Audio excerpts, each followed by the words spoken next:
আলিফ, তুমি আমাকে কবে বিয়ে করবা বলো তো? আরে বাবা, করব ভেরি সুন। সত্যি বলছো? কি ব্যাপার আলিফ, এখন তো তোমার অফিস টাইম, তুমি এই মেয়েটার সাথে কি করছো? আলিফ, এই মেয়েটাকে তোমাকে তুমি তুমি করে কথা বলছে? রিল্যাক্স, আমি পরিচয় করা দিচ্ছি। আখি, ও হচ্ছে পরি, আমার ওয়াইফ, আর পরি ও আমার গার্লফ্রেন্ড। দেখো পরি, আমি বুঝতে পারি নাই যে ব্যাপারটা এরকম আনফরচুনেটলি ঘটে যাবে, তুমি আমাদেরকে দেখে ফেলবা। অবশ্য আমি নিজেই তোমাকে জানাইতে চাইছিলাম, কিন্তু তার আগেই তুমি দেখে ফেলছো। ও আমার গার্লফ্রেন্ড, আমি ওকে অনেক ভালোবেসে ফেলছি। আমি চাই না ওর সাথে কোনো রকম কোনো বিট্রে হোক আমার দ্বারা। এতটা ভালোবেসে ফেলছি যে আমি চাই ওর সাথে আজীবন থাকতে। দেখো, আমি জানি আমি তোমাকে বিয়ে করছি, তোমার সাথে আমার একটা সংসার আছে, কিন্তু সংসারটা আমি আর কন্টিনিউ করতে পারছি। আমার কেন জানি না তোমাকে এখন আর ভালো লাগে না। সেই রোজ রোজ একই চেহারা, বাসায় ফিরে সেই তোমাকে দেখতেছি, তোমার সাথে আবার কথা বলতে ভালো লাগতেছে না। আমি তোমাকে বুঝাইতে পারতেছি না ব্যাপারটা, কিন্তু সত্যি কথা এটাই যে আমি আর তোমার সাথে থাকতে চাচ্ছি না। আমি তোমাকে ডিভোর্স দিয়ে ওকে বিয়ে করতে চাই। আলিফ, আমি তোমার কথা কিছুই বুঝতে পারছি না। বিয়েটা কি ছেলে খেলা নাকি, যে আমার সাথে অনেকদিন থাকলে এখন আমাকে ভালো লাগছে না, অন্য কারোর সাথে সংসার করবে, দুদিন পর তাকে ভালো লাগবে না, তাকে এক্সচেঞ্জ করে অন্য কাউকে নিয়ে আসবে? আলিফ, এটা সংসার, দুজন দুজনের সাথে সারা জীবন কাটানোর নামই তো বিয়ে, আর তুমি আমাকে ডিভোর্স দিবে? আলিফ, বুঝতে পারছি না আমি কিছু। দেখো পরি, বিষয়টা খুবই সিম্পল, অনেক সহজ একটা বিষয়। আমার তোমাকে ভালো লাগতেছে না, এখন যেই মানুষটাকে আমার ভালো লাগতেছে না তার সাথে আমি জোর করে কিভাবে সংসার করব? ওকে ফাইন, আমি তোমার সাথে জোর করে সংসার করলাম, কিন্তু আমাদের সংসারে এইটার কারণে যে অশান্তি হবে এটা আমি চাচ্ছি না। আমি মাথায় এত পেইন নিয়ে সংসার করতে পারবো না, আমার মাথায় এত ঝামেলা আমি নিতে পারবো না। আমি একটু ভালোভাবে থাকতে চাই, যাকে আমি ভালোবাসি আমি তার সাথে থাকতে চাই। আশা করি ব্যাপারটা আমি তোমাকে বুঝাইতে পারছি। আর তাছাড়াও আমি তোমাকে নিয়েও সংসার করতে পারবো, ওকেও আমি বিয়ে করতে পারবো, কিন্তু ঝামেলাটা কোন জায়গায় হবে জানো? আমি যদি তোমাকে নিয়েও সংসার করি আবার ওকেও বিয়ে করি, তাহলে তোমরা দুইজনের কেউ সতীনের সংসার করবে না। সো আমার মনে হয় ডিভোর্স আমাদের জন্য একদম রাইট চয়েস। আচ্ছা, বুঝতে পেরেছি, তোমার না হয় আমাকে আর ভালো লাগে না, কিন্তু তুমি কি তার সাথে এটাও ভুলে গেছো আমাদের 4 বছরের একটা বেবি আছে? ওর কি হবে?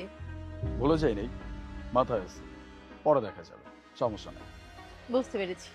আচ্ছা ঠিক আছে, আমিও তোমার সাথে এটা নিয়ে আর ঝামেলা করতে চাই না, যেহেতু আমাকে আর তোমার ভালো লাগে না, তোমার মন অন্য কারোর দিকে চলে গেছে, আসলে জোর করে তো আর সংসার হয় না। আচ্ছা আলিফ, আমি তোমাকে একটা রিকোয়েস্ট করতে পারি? শিওর। আমি তোমার কাছে একটা দিন চাই, ধরো আজকের দিনটাই আমি তোমাকে নিয়ে কোথাও ঘুরতে যেতে চাই, তোমার কি সময় হবে? অবশ্যই যাবো। তোমাকে আমি যতক্ষণ পর্যন্ত ডিভোর্স না দিচ্ছি, আমি যতক্ষণ পর্যন্ত সাইন না করতেছি, ততক্ষণ পর্যন্ত তুমি আমার ওয়াইফ, আর আমার ওয়াইফের আবদার পূরণ করা এটা তো আমার দায়িত্ব। অবশ্যই করো। ঠিক আছে। তুমি এক কাজ করো, সামনে গিয়ে দাঁড়াও, আমি আসতেছি। ওকে। আখি, তুমি বাসায় যাও, আমি একটু পরে তোমার সাথে দেখা করতেছি। আচ্ছা। কি ব্যাপার পুরি, ইয়াতিমখানার সামনে কেন আমরা? চুপ থাকো না, একটু পরেই জানতে পারবে। এক্সকিউজ মি, আপনারা? পরি সরকার বলছিলাম। ও আচ্ছা, তাহলে আপনি ফোন দিয়েছিলেন, বলুন কাকে অ্যাডমিট করবেন? জি, আমার ছেলেকে। হোয়াট? আমাদের ছেলেকে ইয়াতিমখানায় অ্যাডমিট করবো মানে? কি ব্যাপার, আমি কিছু বুঝতে পারছি না, উনি এভাবে রিয়েক্ট করছে কেন? উনি কি আপনার? না মানে, উনি আমার বাচ্চার বাবা। তো আপনারা বাবা মা থাকতে সন্তানকে এতিমখানা দিবেন? এই আপনি আপনি থামেন, আমাকে কথা বলতে হবে। কি ব্যাপার পরি, তুমি আমাকে কিচ্ছু বললা না, কিচ্ছু জানাইলা না, আমাদের সন্তানকে তুমি ইয়াতিমখানায় অ্যাডমিট করবা? আমি কিচ্ছু বুঝতে পারতেছি না, সমস্যা কি? আহা, এই সহজ বিষয়টা তুমি বুঝতে পারছো না? তুমি আমাকে ডিভোর্স দিবে না? হ্যাঁ। আচ্ছা, আমাকে ডিভোর্স দিয়ে তো তুমি অন্য একটা মেয়েকে বিয়ে করবে, তাই না? হ্যাঁ। তাহলে আমাদের সন্তান কার কাছে থাকবে?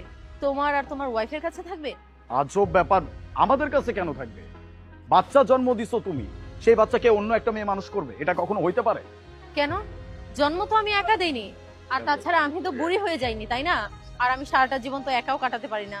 সত্য বলতে আমারও কারোর সাথে অ্যাফেয়ার আছে, আমিও 2 দিন পর বিয়ে করব, আর তোমার সন্তানকে নিশ্চয়ই অন্য লোক এসে মানুষ করবে না। দেখো বাবা মা, আমি এই এতিমখানায় বহুটা বছর পার করে দিলাম, আমার বয়সও প্রায় শেষের দিকে। আমার নিজের চোখের দেখা অনেক বাবা মা তাদের সন্তানকে এতিমখানা দিয়ে গেল, আবার অনেক সময় আমিও রাস্তা থেকে কুড়িয়ে নিয়ে আসলাম বাচ্চাদের। আচ্ছা মা, আমাকে একটা কথা বলো তো, এই যে তোমরা স্বামী স্ত্রী দুজনে, দেখতে তো মনে হচ্ছে খুব সচল অবস্থা তোমাদের, কেন বাচ্চাটাকে এতিমখানা দিয়ে যাবে? এই বাচ্চাটা যখন বড় হবে তার মা বাবার পরিচয় তারা কোথা থেকে দেবে বলো? কোনো জবাব আছে তোমাদের কাছে? নেই। তাহলে এই বাচ্চারা কি পাপ করেছে? বাচ্চা তো কোনো পাপ করেনি, তাহলে তোমরা এমন কাজটা কেন করবে? বাচ্চাটাকে এতিমখানা দিয়ে যাবে? তোমরা নিজেদের সুখের জন্য নিজেরাই ডিসিশন নিচ্ছ, কিন্তু বাচ্চাটা কি দোষ করেছে যে বাচ্চাটা শাস্তি পাবে? না না না না, নেভার, এইটা হইতে পারে না। আমি বাবা বেঁচে থাকা অবস্থায় আমার সন্তান কিনা ইয়াতিমখানায় বড় হবে, এটা হইতে পারে না। আমি বুঝতে পারছি, আমি পুরোপুরি বুঝতে পারছি আমি কত বড় একটা ভুল করতে যাচ্ছিলাম। কোথাকার কোন মেয়ে সে এসে নাকি আমার বাচ্চার জীবন নষ্ট করে দিবে, আমার সুখের একটা সংসার নষ্ট করে দিবে। কি করতে যাচ্ছিলাম আমি বুঝতে পারছি। আমার সন্তান আমার কাছে মানুষ হবে, আমার সংসারে মানুষ হবে, তোমার কাছে মানুষ হবে। আমি তোমাকে ডিভোর্স দিচ্ছি না, আমি অন্য কাউকে বিয়েও করতেছি না। আমি আমার সন্তানের ভবিষ্যৎ নষ্ট করতে পারবো না, আর তোমার অ্যাফেয়ার আমি বের করতেছি। চলো, সরি, চলো।